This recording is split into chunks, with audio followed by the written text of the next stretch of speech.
Hello everyone, কেমন আছো প্রত্যেকে? আশা করি তোমরা প্রত্যেকে ভালো আছো এবং সুস্থ আছো। আমি Prabal Mitra, faculty of education centre Malda, চলে এসেছি আজকে তোমাদের সামনে নতুন একটি গুরুত্বপূর্ণ ভিডিও ক্লাস নিয়ে। কি ভিডিও ক্লাস তোমরা আন্দাজ করতেই পারছো, কারণ আর মাত্র 2-3 দিন বাদেই কিন্তু তোমাদের শুরু হতে চলেছে এইচএস পরীক্ষা, তাই তো? আর তার জন্য দরকার তোমাদের সাজেশন। তো কোন কোন প্রশ্নগুলো ইম্পর্টেন্ট, কোন কোন প্রশ্নগুলোকে বেশি পড়তে হবে, তার জন্য আমি তোমাদের সামনে নিয়ে চলে এসেছি আজকে দ্বাদশ শ্রেণীর ইতিহাসের সাজেশন। এবং যে প্রশ্নগুলো বলবো সেই প্রশ্নগুলোই ভালো করে দেখে যাবে। এই প্রশ্নগুলো কিন্তু এই বছরের জন্য, অর্থাৎ তোমরা এই বছর যে পরীক্ষা দিচ্ছ উচ্চ মাধ্যমিক, সেই পরীক্ষার জন্য কিন্তু প্রচণ্ড গুরুত্বপূর্ণ, এবং এই প্রশ্নগুলি বারবার প্র্যাকটিস করে গেলেই কিন্তু তোমরা এখান থেকে কমন পেয়ে যাবে। তো চলো শুরু করছি। তবে ক্লাস শুরু করার আগে তোমাদের একটু দেখিয়ে দিচ্ছি তোমাদের কোন কোন চ্যাপ্টার থেকে কত নম্বর আসছে, সেটা একটু জেনে নেওয়া দরকার, তাই তো? তো কি বলছে দেখো, প্রথম অধ্যায়, তাই তো? প্রথম অধ্যায় থেকে তোমাদের কিন্তু এমসিকিউ দুটো আসছে, এসএকিউ আসছে না, বট প্রশ্ন আসছে একটা। দ্বিতীয় অধ্যায় থেকে এমসিকিউ দুটো আসছে, এসএকিউ তিনটে আসছে এবং বট প্রশ্ন আসছে একটা। তৃতীয় অধ্যায় থেকে এমসিকিউ তিনটে, এসএকিউ দুটো এবং বট প্রশ্ন একটা। চতুর্থ অধ্যায় থেকেও এমসিকিউ তিনটে, এসএকিউ তিনটে এবং বট প্রশ্ন একটা। দেখো, প্রথম 4টে অধ্যায়কে আমি বিভাগ ক এবং পরের 4টে অধ্যায়কে আমি বিভাগ খ হিসেবে ভাগ করেছি। কেন করেছি সেটা একটু পরে বলছি। পঞ্চম অধ্যায়ের ক্ষেত্রে এমসিকিউ তিনটে, এসএকিউ দুটো এবং বট প্রশ্ন একটা। ষষ্ঠ অধ্যায়ের ক্ষেত্রেও এমসিকিউ তিনটে, এসএকিউ দুটো এবং বট প্রশ্ন একটা।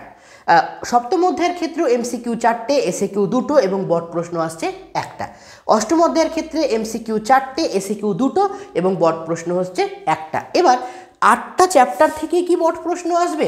8টা চ্যাপ্টার থেকে কি আমাদের বড় প্রশ্ন আসবে? হ্যাঁ, একদম ঠিক ধরেছ। তোমাদের ইতিহাসের 8টা চ্যাপ্টার থেকেই কিন্তু বট প্রশ্ন একটা করে থাকছে, অর্থাৎ প্রত্যেকটা অধ্যায় থেকে একটা করে বট প্রশ্নই আসবে, একটার বেশি বট প্রশ্ন আসবে না। তাহলে আমরা করব কি করে? কারণ আমাদের এমসিকিউ এসএকিউ মিলে হচ্ছে 40 নম্বর, আর বড় প্রশ্ন মিলে হচ্ছে 40 নম্বর। এই 40 নম্বরকে, অর্থাৎ বড় প্রশ্নের 40 নম্বরকে আমরা দুটো পার্টে ভাগ করেছি। কি কি পার্ট? প্রথম 4টে চ্যাপ্টার হচ্ছে বিভাগ খ, পরের 4টে চ্যাপ্টার হচ্ছে বিভাগ খ, অর্থাৎ প্রথম, দ্বিতীয়, তৃতীয়, চতুর্থ অধ্যায় হচ্ছে বিভাগ ক, আর পঞ্চম, ষষ্ঠ, সপ্তম, অষ্টম হচ্ছে বিভাগ খ। এইবার প্রথম অধ্যায় এবং চতুর্থ অধ্যায়ের মাঝে তোমাদের যে 4টে প্রশ্ন থাকবে, অর্থাৎ প্রথম অধ্যায় থেকে একটা, দ্বিতীয় অধ্যায় থেকে একটা, তৃতীয় অধ্যায় থেকে একটা এবং চতুর্থ অধ্যায় থেকে একটা, এই 4টে প্রশ্নকে নিয়ে বিভাগ খ, এবং লাস্টের এই যে এখান থেকে একটা, এখান থেকে একটা, এই এই সপ্তম থেকে একটা এবং অষ্টম থেকে একটা, এটাকে নিয়ে হচ্ছে বিভাগ খ। তোমাদের 8টা চ্যাপ্টারই থাকবে বিভাগ ক এবং বিভাগ খয়ের পার্ট করা। কিন্তু বলে দেবে যে, প্রশ্নে বলে দিবে যে যে কোনো বিভাগ থেকে দুটি করে উত্তর করতেই হবে, দুটি করে প্রশ্নের উত্তর তোমাকে করতেই হবে। দুটি করে প্রশ্নের উত্তর করার পর যে একটা প্রশ্ন তোমার বাকি থাকবে, সেই একটা প্রশ্ন তোমরা বিভাগ ক থেকেও করতে পারো, আবার বিভাগ খ থেকেও করতে পারো। অর্থাৎ তোমাকে বিভাগ ক থেকে যে 4টা চ্যাপ্টার, এই 4টা চ্যাপ্টার থেকে দুটো প্রশ্নের উত্তর তোমাকে করতে হচ্ছে, আবার বিভাগ ক্ষয়ের যে 4টে প্রশ্ন, বিভাগ ক্ষয়ের 4টে প্রশ্ন থেকে দুটো প্রশ্ন তোমাকে করতেই হচ্ছে। তার মানে 4টে প্রশ্ন, 4 8 32 হয়ে গেল। তাহলে একটা প্রশ্ন বাকি থাকলো, সেটা আমি কোন বিভাগ থেকে করব? সেখানে বলা থাকবে যে তুমি ওই প্রশ্নের উত্তরটা বিভাগ ক থেকেও করতে পারো, আবার বিভাগ খ থেকেও করতে পারো। অর্থাৎ প্রত্যেকটি বিভাগ থেকে দুটি করে প্রশ্নের উত্তর দেওয়া আবশ্যিক, কিন্তু একটা যে প্রশ্ন বেঁচে গেল সেই প্রশ্নটা তুমি বিভাগ ক থেকেও করতে পারো, আবার বিভাগ খ থেকেও কিন্তু উত্তর লিখতে পারো। ঠিক আছে, আশা করি তোমরা বুঝতে পেরেছো। তাহলে কত হয়ে গেল? 5 8 40। অর্থাৎ ধরা গেল তুমি এই চ্যাপ্টার থেকে এইটা করলে, আবার এই চ্যাপ্টার থেকে এইটা করলে, তার মানে 4টে তোমার হয়ে গেল। একটা বাকি থাকলো, সেই একটাটা তুমি এখান থেকেও করতে পারো, আবার এখান থেকেও করতে পারো, সেটা হচ্ছে তোমার ইচ্ছে। তো এই হচ্ছে সিলেবাস এবং কোশ্চেন প্যাটার্ন। কোন কোন কোশ্চেন কীভাবে আসবে সেটা তোমাদের জানিয়ে দেওয়া হলো। এইবার চলে আসছে হচ্ছে বড় প্রশ্নের ক্ষেত্রে কোন কোন প্রশ্নগুলো আমরা বেশি করে পড়ব, কোন কোন প্রশ্নগুলো এবছরের জন্য সবথেকে বেশি পরিমাণে গুরুত্বপূর্ণ। তো প্রথমে আমি চলে আসব প্রথম অধ্যায়ের ক্ষেত্রে। প্রথম অধ্যায়ের ক্ষেত্রে কোন প্রশ্নগুলো তোমরা পড়বে? প্রথম অধ্যায়ের ক্ষেত্রে তোমরা পড়বে হচ্ছে পেশাদারি শাখা হিসেবে ইতিহাসের গুরুত্ব আলোচনা করো। কি বললাম? পেশাদারি শাখা হিসেবে ইতিহাসের গুরুত্ব আলোচনা করো। ওর সাথে থাকবে পেশাদারি এবং অপেশাদারি ইতিহাসের পার্থক্য আলোচনা করো। পেশাদারি এবং অপেশাদারি ইতিহাসের পার্থক্য আলোচনা করো। আর কি পড়বে প্রথম অধ্যায় থেকে? আধুনিক ইতিহাস লিখন পদ্ধতি সম্পর্কে আলোচনা করো। কি বলছে? আধুনিক ইতিহাস লিখন পদ্ধতি সম্পর্কে আলোচনা করো। আর কি পড়বে? পৌরাণিক কাহিনী ও কিংবদন্তি বলতে কি বোঝো? এর গুরুত্ব আলোচনা করো। আবারও বলছি, পৌরাণিক কাহিনী এবং কিংবদন্তি বলতে কি বোঝো? এর গুরুত্ব আলোচনা করো। আর লাস্ট প্রথম অধ্যায় থেকে যে 4টে প্রশ্ন পড়বে সেটা হচ্ছে লোককথা বলতে কি বোঝো? এর গুরুত্ব আলোচনা করো। আবারও বলছি, লোককথা বলতে কি বোঝো? এর গুরুত্ব আলোচনা করো। চলে আসছি দ্বিতীয় অধ্যায়ের ক্ষেত্রে। দ্বিতীয় অধ্যায় যেটা গুরুত্বপূর্ণ সেটা হলো সবথেকে বেশি যেটা গুরুত্বপূর্ণ, সাম্রাজ্যবাদ এবং ঔপনিবেশিকতাবাদের প্রসারে হবসন ও লেনিন তত্ত্ব আলোচনা করো। আবারও বলছি, সাম্রাজ্যবাদ এবং ঔপনিবেশিকতাবাদের প্রসারে হবসন ও লেনিন তত্ত্ব আলোচনা করো। আর কি? সাম্রাজ্যবাদ বলতে কি বোঝো? সাম্রাজ্যবাদের উদ্ভবের কারণগুলি আলোচনা করো। আবারও বলছি, সাম্রাজ্যবাদ বলতে কি বোঝো? সাম্রাজ্যবাদ উদ্ভবের কারণগুলি আলোচনা করো।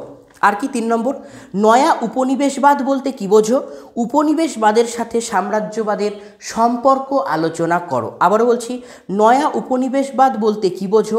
উপনিবেশবাদের সঙ্গে সাম্রাজ্যবাদের সম্পর্ক আলোচনা করো। দ্বিতীয় অধ্যায় থেকে এই 3টে প্রশ্ন ভালো করে পড়ে যাবে। চলে আসছি তৃতীয় অধ্যায়ের ক্ষেত্রে। তৃতীয় অধ্যায়ের ক্ষেত্রে কি পড়বে? সব থেকে যে গুরুত্বপূর্ণ সেটা হচ্ছে ভারতের রেলপথ বিস্তারের কারণ ও ফলাফল আলোচনা করো। ভারতের রেলপথ বিস্তারের কারণ ও ফলাফল আলোচনা করো। আর কি পড়বে?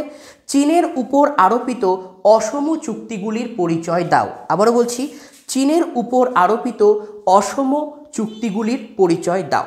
আর কি? ঔপনিবেশিক ভারতে অবশিল্পায়ন বলতে কি বোঝো?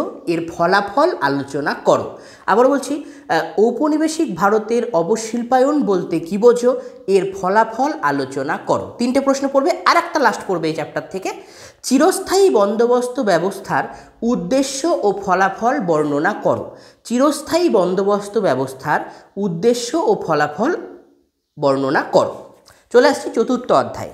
চতুর্থ অধ্যায় তোমরা পড়বে ব্রিটিশ আমলে ভারতে আদিবাসী ও দলিত সম্প্রদায়ের বিবরণ দাও। ব্রিটিশ আমলে ভারতের আদিবাসী ও দলিত সম্প্রদায়ের বিবরণ দাও। আর কি পড়বে? চীনের চৌঠা মে আন্দোলনের কারণ ও ফলাফল আলোচনা করো। খুবই গুরুত্বপূর্ণ, চীনের চৌঠা মে আন্দোলনের কারণ ও ফলাফল আলোচনা করো। 3 নম্বর, বাংলার নবজাগরণের প্রকৃতি ও সীমাবদ্ধতা আলোচনা করো। বাংলার নবজাগরণের প্রকৃতি ও সীমাবদ্ধতা আলোচনা করো। আর কি? লাস্ট যেটা পড়বে সেটা হলো সমাজ ও শিক্ষা সংস্কারে রাজা রামমোহন রায়ের অবদান আলোচনা করো। সমাজ ও শিক্ষা সংস্কারে রাজা রামমোহন রায়ের অবদান আলোচনা করো। চতুর্থ অধ্যায় হয়ে গেল। চলে আসছি আমরা পঞ্চম অধ্যায়ের ক্ষেত্রে। তাহলে পঞ্চম অধ্যায়ে কী পড়ব? লখনৌ চুক্তি কি বলতে কি বোঝো? এর শর্তাবলী আলোচনা করো। লখনৌ চুক্তি বলতে কি বোঝো? এর শর্তাবলী আলোচনা করো। জালিয়ানওয়ালাবাগ হত্যাকাণ্ডের পটভূমি সম্পর্কে আলোচনা করো। জালিয়ানওয়ালাবাগ হত্যাকাণ্ডের পটভূমি সম্পর্কে আলোচনা করো। আর মন্টেগু চেমসফোর্ড সংস্কারের বৈশিষ্ট্য ও ত্রুটিগুলি আলোচনা করো। মন্টেগু চেমসফোর্ড সংস্কার এর বৈশিষ্ট্য এবং ত্রুটিগুলি আলোচনা করো। আর 50-এর মন্বন্তরের কারণ ও ফলাফল সম্পর্কে আলোচনা করো। 50-এর মন্বন্তরের কারণ ও ফলাফল সম্পর্কে আলোচনা করো। আর মিরাট ষড়যন্ত্র মামলার প্রেক্ষাপট ও পরিণতি আলোচনা করো। মিরাট ষড়যন্ত্র মামলার প্রেক্ষাপট ও পরিণতি আলোচনা করো। রাওলাট আইনের উদ্দেশ্য কী ছিল? এর কারণ ও গুরুত্ব আলোচনা করো। রাওলাট আইনের উদ্দেশ্য কী ছিল? এর কারণ ও গুরুত্ব আলোচনা করো। পঞ্চম অধ্যায় থেকে এই কটা প্রশ্ন দেখে যাবে। চলে আসছে ষষ্ঠ অধ্যায়। ষষ্ঠ অধ্যায়ের ক্ষেত্রে 1942 সালের আগস্ট আন্দোলন বা ভারত ছাড়ো আন্দোলন বলতে কি বোঝো?